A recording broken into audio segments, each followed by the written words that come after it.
کہ ہم مکلف ہیں۔ صدر صاحب نے، گاؤں والوں نے، حافظ سلیم صاحب نے، امام صاحب نے اور محلے والوں نے اور دانشوروں نے اور علماء کے مشورے سے ایک عمل زندہ ماشاءاللہ کر دیا۔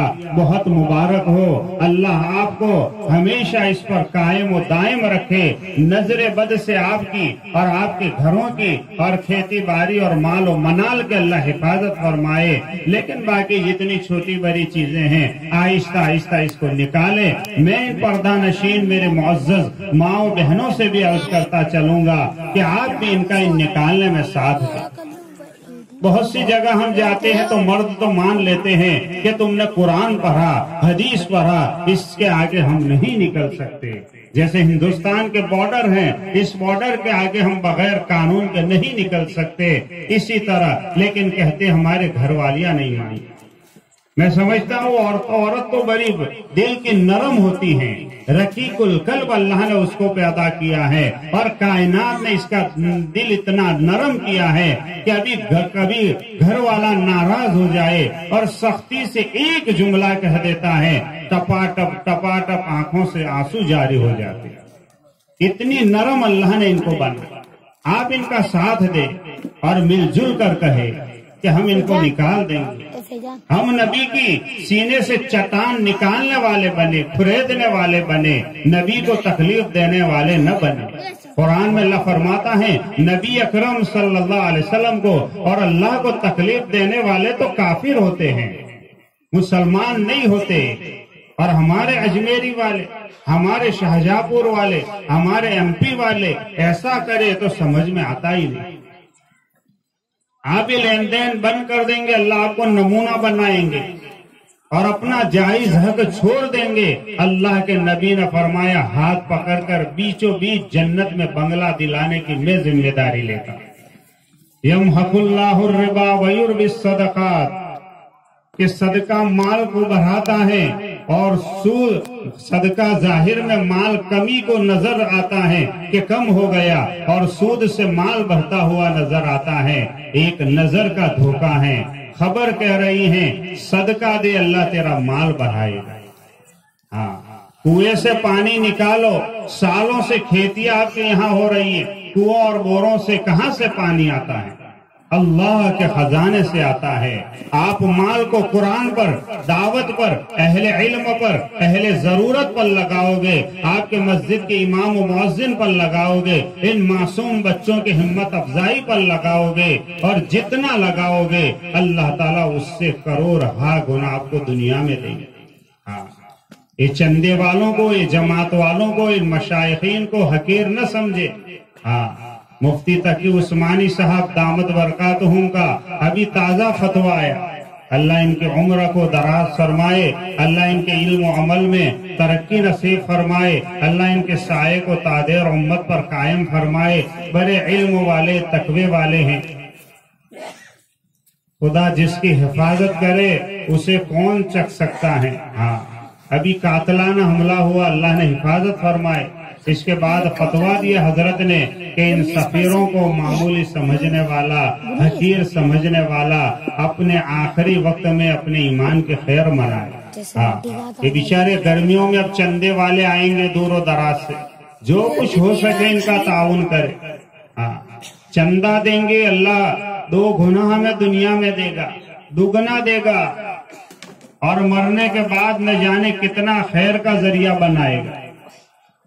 ایک عرب نے اپنا ایک خواب بیان کیا کہ میں نے ایک مسجد، ایک جگہ پوری بنائی۔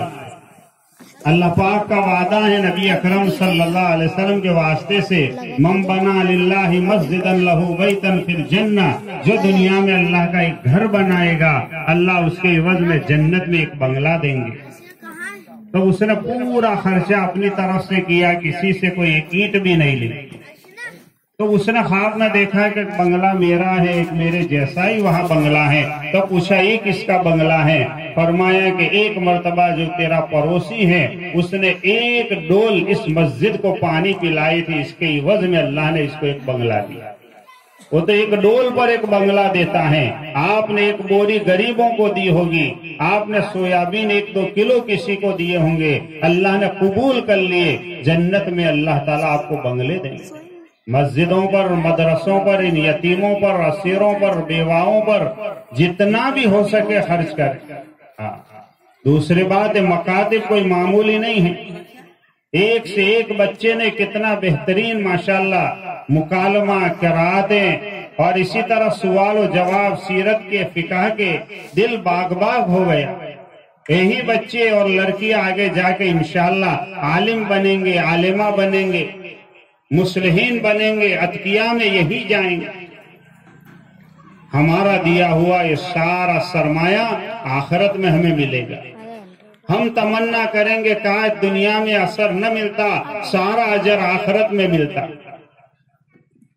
اس لیے اس کو معمولی نہ سمجھے، اور جتنا بھی ہو سکے ان مکاتب کے بچوں پر، ان کے اساتذہ پر جو کچھ بھی اللہ نے دیا لگائی۔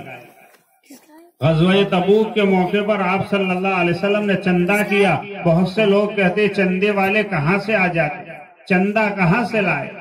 امام الانبیاء حضرت محمد صلی اللہ علیہ وسلم نے چندے کی ترغیب دی تو مسجد میں ایک بڑا ڈھیر ہو گیا، کپڑے، کھجوریں، مال و منال، چیزیں، اشیاء، نہ جانے کیا کیا آ گیا۔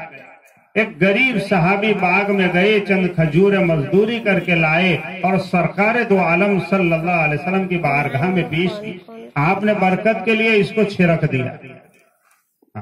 اسی طرح ہم سے جو کچھ ہو سکے، میں ماں بہنوں سے بھی عرض کروں گا، اللہ نے مال دیا، جائیداد دی، اللہ نے آپ کو سونے چاندی زیورات دیے، اپنے امام صاحب، اپنے محلے کے علماء سے تحقیق کر کے ان کی زکاتیں نکالے، غریبوں تک پہنچائے۔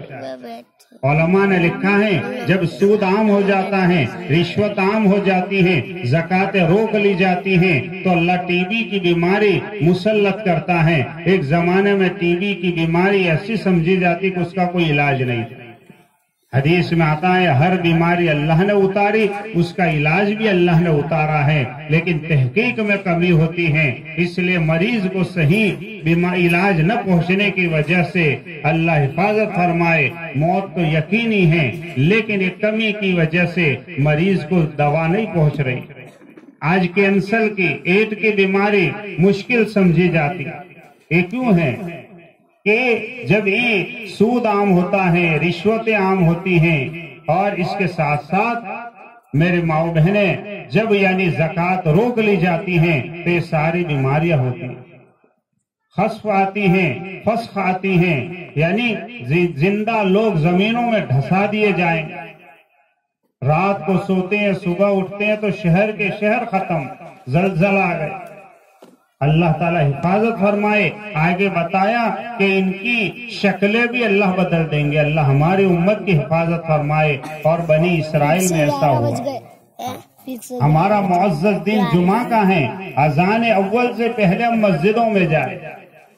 ہم افریقہ جماعت میں گئے تو دیکھا کہ جمعہ کی اذان سے پہلے لوگ سورہ کہف پڑھ رہے، یاسین پڑھ رہے، پوری مسجد، اتنی عظمت جمعہ کی۔ اور رمضان کو ہم نے دیکھا کہ لوگوں نے اپنے کاروبار بھی بند کر دیتے، حالانکہ غریب، کہ اتنی عظمت ہے۔ یہ مقدس مہینہ ابھی آ رہا ہے، چھم چھم کر کے رحمتیں برس رہی ہیں۔ ماں باپ کے ستانے والا، زناکار آدمی، سود کا لین دین کرنے والا، شراب کا عادی، ایسے بڑی راتوں میں ان بڑے گنہگاروں کی مغفرت نہیں ہوتی۔ شب برات جیسی رات، شب قدر جیسی رات، رمضان کی عظیم الشان راتیں اور بڑی رات اور دنیں، ایسوں میں بھی ان گنہگار مرد عورتوں کی مغفرت نہیں ہوتی جب تک کہ توبہ نہ کر لے۔ توبہ کا دروازہ کھلا ہے، انہو هو التواب الرحیم، اللہ فرماتے میں تواب ہوں، گناہ ہو گیا توبہ کر لو، میں معاف کر دوں گا۔ علماء نے ایک واقعہ لکھا ہے، بنی اسرائیل کا ایک عابد تھا، اس سے گناہ ہو گیا، اب آخری موقع تھا، اس کے پاس ایک روٹی تھی تو وہ روٹی اس نے ضرورت مند کو دے دی. اللہ نے آخری وقت میں توبہ کی توفیق دی اور انتقال ہو گیا. خواب میں دیکھا، پوچھا کیا گزری؟ فرمایا روٹی کی صدقے میں مغفرت میری اللہ نے کر دی. اس لیے میں ماں بہنوں سے بھی عرض کروں گا اور ہمارے ان دوستوں اور بزرگوں سے بھی عرض کروں گا کہ اللہ کو توبہ بہت پسند ہے. اس لیے اس رمضان میں 4 کلمے سکھائے گئے، اس کا ہم اپنی ذات سے خوب اہتمام کریں، جنت کی طلب کرے، جہنم سے یعنی پناہ مانگتے رہے، کلمہ طیبہ کا ورد رکھے اور توبہ کا اہتمام کرے. یہ 4 کلمے اللہ تعالیٰ کو بہت پسند ہے. اور اس کے ساتھ ساتھ حدیث میں آتا ہے کہ سمندر کی جھاگ سے بھی زیادہ کسی عورت یا کسی مسلمان مرد عورت کے گناہ ہو لیکن 100 مرتبہ سبحان اللہ و بحمدہ سبحان اللہ العظیم پڑھتا یا پڑھتی ہیں، اللہ سارے گناہ معاف کر دیتا. یہ چھوٹے چھوٹے جملے ہیں. قرآن کی تلاوت کرے، ذکر کا اہتمام کرے، استغفار کا اہتمام کرے. آقا نامدار صلی اللہ علیہ وسلم کی برکت سے جہاں جسایا گیا ان پر درود شریف کا خوب اہتمام کرے. فرمایا آپ صلی اللہ علیہ وسلم کا نام سنے درود نہ پڑھے تو آپ نے فرمایا تو شکی ہیں، محروم ہیں، جہنمی ہیں، لعنتی تک کے الفاظ فرمائے. تو خوب اہتمام کرے.